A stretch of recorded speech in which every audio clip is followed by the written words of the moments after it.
Ross Simmonds, thanks for joining us for 100 Days of SEO. Thanks for having me. I've been following the journey and I'm excited to have the chance to take part in this. I'm looking forward to chatting with you. Yeah, man, I'm stoked. So I want to dive right into it. SEO can be overwhelming for a lot of people, and Google loves to flaunt that there are 200 ranking factors. I'm not convinced Right. 90% of those matter. But when you think about SEO and like maybe your approach to it, like where do you start?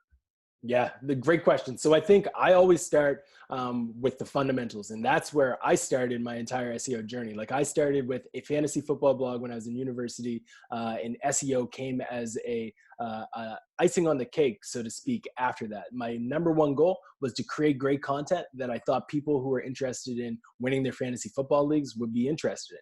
That content happened to rank because people wanted that content. So I think the key piece to start with is just fundamentally understand what type of content your audience wants and then deliver that. And then you put on the SEO hat and you think about, okay, how can we improve this and ensure that the content that we're creating and that we're delivering is actually aligned with keywords. Let's dive into the keyword research. Let's uncover opportunities to get backlinks. Let's think about how we can position this the right way. All of those different things come secondary. I think a lot of people make the mistake of having too big of egos and they think, oh, we can rank for this phrase without doing any research into whether or not that's something that people look for. So I think it starts by just fundamentally understanding what type of content your audience wants and then delivering that to them, and then adding the SEO hat after that to think through, okay, how can we optimize this from an on-site perspective? How can we ensure that the story that we're telling is going to be worth linking to? Those are the things that come afterwards when you start looking at site structure and things like that. First, you have to just put yourself in the buyer or customer's shoes and understand what type of content they want. So usually my next question is like, what do you see as like beginner mistakes? And I think you kind of touched on that already. I guess my question is then like, if that's a really kind of common beginner mistake, which I totally agree with you. Yeah. How do you put yourself in that position Right. of somebody coming to your website as a visitor versus you, who's typically like the expert in that area? For sure. So I think it starts with, I always say, like, don't be afraid to kind of look at what other people are doing and use that as a starting point. Like if you are working with a new brand, if you're a new SEO in the industry, if you're trying to create your own platform, don't be afraid to go out and research what other people have done and have found success with, and then reverse engineer that to guide your own strategy. Like a lot of people like to get too fancy and think to themselves, I have to come with all of this myself and I have to be the guru who comes up with this concept. No, we all know that HubSpot has been around for a long time. So let's reverse engineer what HubSpot has done. We know that Salesforce has been around in the CRM space. So let's see what keywords they're ranking for. Let's understand what phrases they're going after, what pages that they've developed that are generating the most backlinks. Let's use all of that information to help us guide our approach and ensure that the content that we create is actually going to drive results. I think a lot of times we get caught up in the ego of wanting to come up with all of these new fancy ideas for content, when in reality, the blueprint is oftentimes right in front of us. We just have to take the time to reverse engineer it. Yeah, I think that's a really good point. And I'm completely fine with ripping off Matt and his team at HubSpot all the time. Exactly. And I think one other thing is to like not be afraid to go to other industries as well. So if you are in the marketing automation space, it's great to look at the HubSpots of the world and try to leverage that to gain insight. But you can also look at sites like Wirecutter. You can look at any other property that has been able to kill it from an SEO standpoint and reverse engineer what gave them success. One of the key insights that I've recognized is like when you look at Moz, you look at Salesforce, you look at HubSpot, a lot of them have been able to establish a lot of traffic by simply creating glossary sections of their websites. Investopedia was the OG at doing this. Their entire business model is built off of glossary around finance terms. That's something that as an SEO, you should be able to look at and say, okay, how can I apply this to my industry? If you're a coffee company, maybe you create a glossary around the different phrases that are interesting to coffee. If you are a plant company and you're selling plants, okay, create a glossary section on your site that is dedicated to the bonsai trees, to the tulips, to any other plant. I'm not a plant guy, but like a pineapple, whatever it may be, like create that type of content. I think that we oftentimes need to not hesitate to also look at other industries for inspiration. I think that's super smart. We were talking before we hopped on here.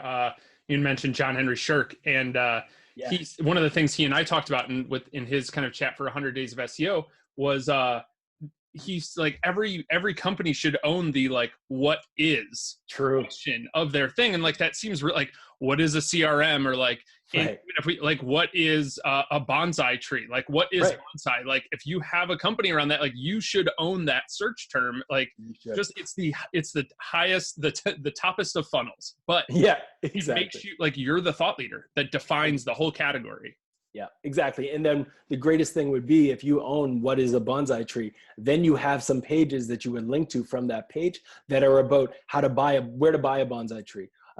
Do you need to water a bonsai tree? You start to go into that long tail elements, and the authority that you've established on that top level is then going to be passed down to the next level. And that's where the gold starts to happen, because then you can compare bonsai tree to another one.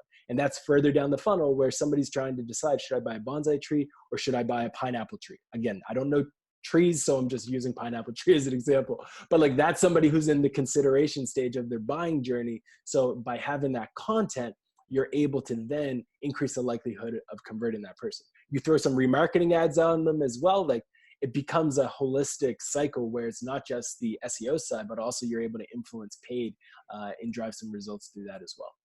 Yeah, that's one of the things I think is really interesting about people like you, and people like Ryan Stewart, and some others. But like you have chops in SEO, but I also consider both you and Ryan and other people to be like more full stack marketers, Right. right? You see the whole game, which is Yeah. something I'm trying to learn. Like I'm very T-shaped, but the top of the Yeah. T is very thin, and then Fair. SEO goes deep. But like Right. I want to like learn all this other stuff because it all plays together. Like that's cool that you're It good does. at SEO and getting all this cold traffic, but like Yeah. once they leave the site, if they don't find you again through Google, like how are they going to, like there's so much missed opportunity. Um, Exactly. Tell me, what about like more advanced level stuff? So are there any missed opportunities that you see for advanced SEOs that they could be taking advantage of? Yeah, I think one of the pieces that is that is underutilized is not being afraid to get additional audits from other people. And this is not just like, this is more of a spend thing. So it's not super advanced in the sense of like technical elements, but like I think a lot of people also get caught up in ego again, and they're not willing to get audits from other people. Getting an SEO audit from a handful of different sources can be a great investment, because different SEOs come with a different perspective. They come with different backgrounds. So if you are getting an SEO audit from like 4 different companies, it doesn't mean that you need to use those 4 companies to actually go out and execute on it. You are getting perspective from each of these individuals. And I think that the gig economy as it sits has created a landscape where there's tons of SEO professionals who you can start to get like 3 or 4 different professionals to take a look at your content, your site, and provide you with some interesting opportunities that you may have overlooked. So I think that's one of the things that I often will make recommendations on. Another piece that I think is often overlooked, outside of just like the fact that you should engage other people and get them to review your content. I think like LSI keywords and taking the time to analyze the copy that other organizations are using on their landing pages is underutilized. Like a lot of times we focus on, is the keyword in this title versus what was the intent that went into using this keyword? Like what are the benefits of a CRM? Like that's very different than what is the benefits of or what's the best reasons to buy a CRM. Like there's different contexts there, and I think a lot of times we don't spend time understanding the context of different language that people are using on their landing pages and the implications that that has on search, but also on the people who are visiting the site. Yeah, that nuance can be, and the easiest way to figure out if they're different intent is just to Google it. And if you see different Right. results, like Exactly. you're like, oh, the intent of this is very different. Right. I'm going to be honest with you. I'm not trying to build up your ego too early For in sure. the morning here, but I think your answer to what you just said about getting additional audits from other people Yeah. might be the smartest answer that we've had so far to the advanced kind of That's question. awesome. So Cool. yeah, and I mean that because I was just like, you said that, and I was like, no shit. Right. I've Yeah. done that before. I had Right. Kaylee Moore, who's this brilliant e-commerce and SaaS writer, look Yeah. at some of my content, and she ripped it apart. And I was like, Right. oh my god, that's great. Yeah. But it puts you in this position of like manager and entrepreneur versus just Sure. like practitioner. And you said it and I was like, I'm in Traffic Think Tank. Like I have all access to all these people that like we Right. could even exchange. Hey man, I'll look at some of Exactly. your stuff. You audit my stuff and we'll help you both Yeah. of us get better. Right. Wow. What an opportunity.